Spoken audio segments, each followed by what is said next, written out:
Y lógicamente hablamos más que nunca del cambio climático desde una perspectiva mucho más comprometida de lo que era antes, ¿no? Exactamente. Ya estamos en comunicación con él. Inti Bonomo, especialista en medio ambiente. ¿Cómo estás, Inti? Muy buenas tardes. Gracias por atendernos. No, por favor, ¿cómo están? Buenas tardes, ¿todo bien? Muy bien, muy bien. Bueno, haciendo un análisis, ¿no? Un breve resumen de esta noticia. Decimos que nos enorgullece saber que Argentina es uno de los países más ecológicos. Y bueno, ¿y a qué se debe? Porque uno tenía otra percepción, ¿no? O por lo menos nosotras acá nos hacemos cargo. Claro, las grandes urbes estamos uno criticando piensa mucho, claro. Tan urbanizado todo, ¿no? Con tanto ruido, tantas cosas. Y bueno, súper contaminante Argentina. Y resulta que no. Hacemos autocrítica, por ahí a veces mucho prejuicio, ¿no? Bueno, más o menos, digamos, lo que publicó hace unos días la NASA tiene que ver con el balance de carbono que tiene, pero solo respecto de un gas que es el dióxido de carbono. Y ahí nos da positivo, eso es una buena noticia. Bueno, esa es la diferencia. Dióxido de carbono. Porque hay otras emanaciones de metaloides y cosas que surgen en el medio ambiente a partir de la actividad de fabril y de los combustibles fósiles que también contaminan el medio ambiente con otro tipo de sustancias que no son el carbono, justamente.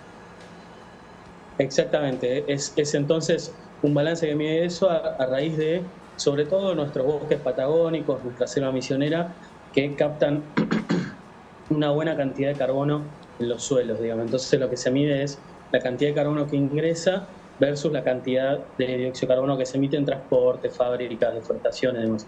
Pero eso no significa necesariamente que Argentina sea más ecológica o que no contamine. No, es claro, como que... ¿Qué sería un país ecológico, por ejemplo? Hoy en el mundo no existe, Inti. No existe un país. Puede existir, o sea, uno de los países con mayores cuidados o en esta evolución de la tecnología, con mayor precaución quizás para no llevarle tanto tóxico al aire. Pero digo, no existe un país perfecto que sea ecológico. ¿O sí? Bueno, esto justo lo charlábamos hoy. Yo doy una clase en la licenciatura de Gestión Ambiental que dirijo en la UADE, justo hoy lo charlábamos con los alumnos, este concepto ecológico que es muy amplio para nuestra disciplina, digamos, es como decir quién juega bien el fútbol, digamos, ¿no? Es como, entonces, y bueno, vas a tener un país que por ahí tiene una buena defensa, otro país que tiene un buen ataque, y con el concepto ecológico, ambiental, sustentable pasa lo mismo. Tenés ejemplos, qué sé yo, en Alemania se está haciendo una interesante transición energética, tenés el ejemplo de España, donde en los últimos 5 años, ni siquiera es que venían muy bien, en los últimos 5 años sumaron muchísimos molinos eólicos y paneles solares, y en Europa ahora hay crisis energética, se están muriendo de la risa con los costos, por ejemplo. En Europa hacen campañas, en Italia tienen un programa de subvención, de subsidios para los que colocan los famosos molinos eólicos para la producción de energía. Y con esto también hacen que los propios ciudadanos sean los que tengan el deseo de cambiar el tipo de energía que utilizan porque son subvencionados por el propio Estado para poder hacerlo.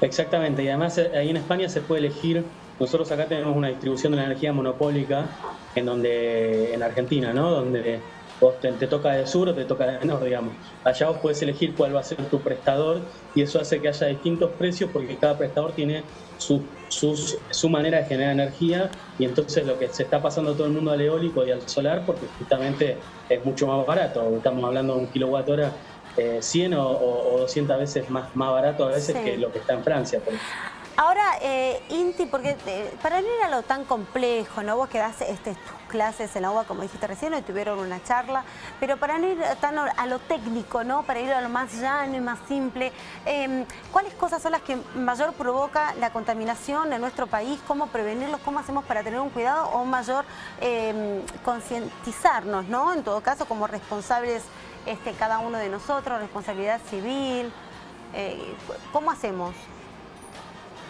Yo creo que esto lo suelo decir siempre, el mayor problema que tiene Argentina a nivel ambiental es el uso de agroquímicos en el agro. Para mí no tiene que ver tanto con cambio climático, aunque hay algunos efectos ahí, pero el mayor problema que tenemos es eso, cómo producimos el alimento en nuestro país.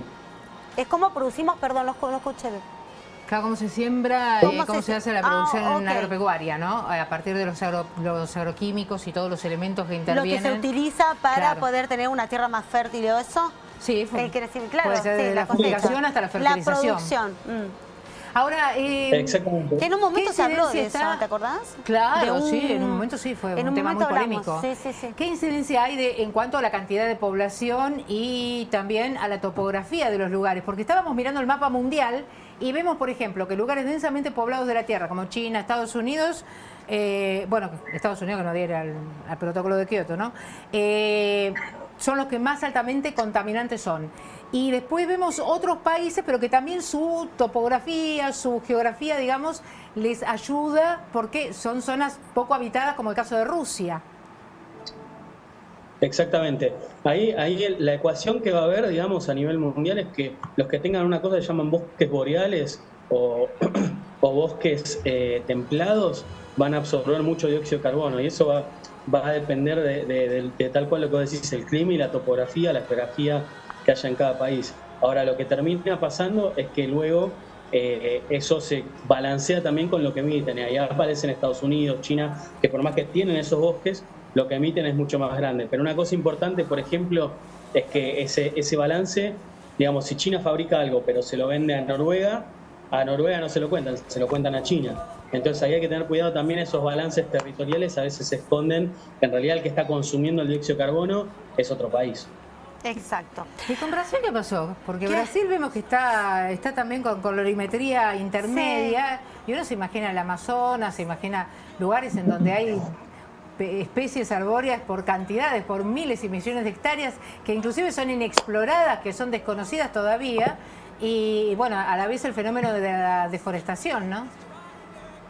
Sí, ahí con lo que pasa con Brasil es un fenómeno interesante. Eso tiene que ver con dónde se aloja el carbono en los distintos bosques o selvas.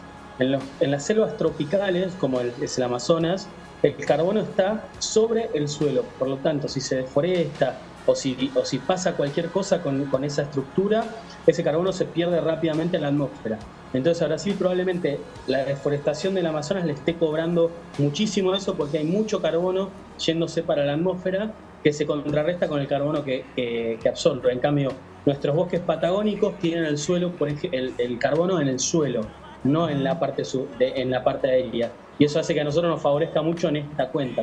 Pero por eso es importante aclarar que esto es una cuenta muy particular que no refleja la complejidad ambiental de la contaminación en general, ¿no? Bueno, muy bien. Muchísimas gracias, Clarísimo. Especialista en medio ambiente de la Universidad Argentina de la Empresa, de la UADE, de mi universidad también. Muchas gracias por esta intervención, Inti. No, por favor, gracias a ustedes por la consulta y bueno, muchas gracias a ustedes por el tiempo.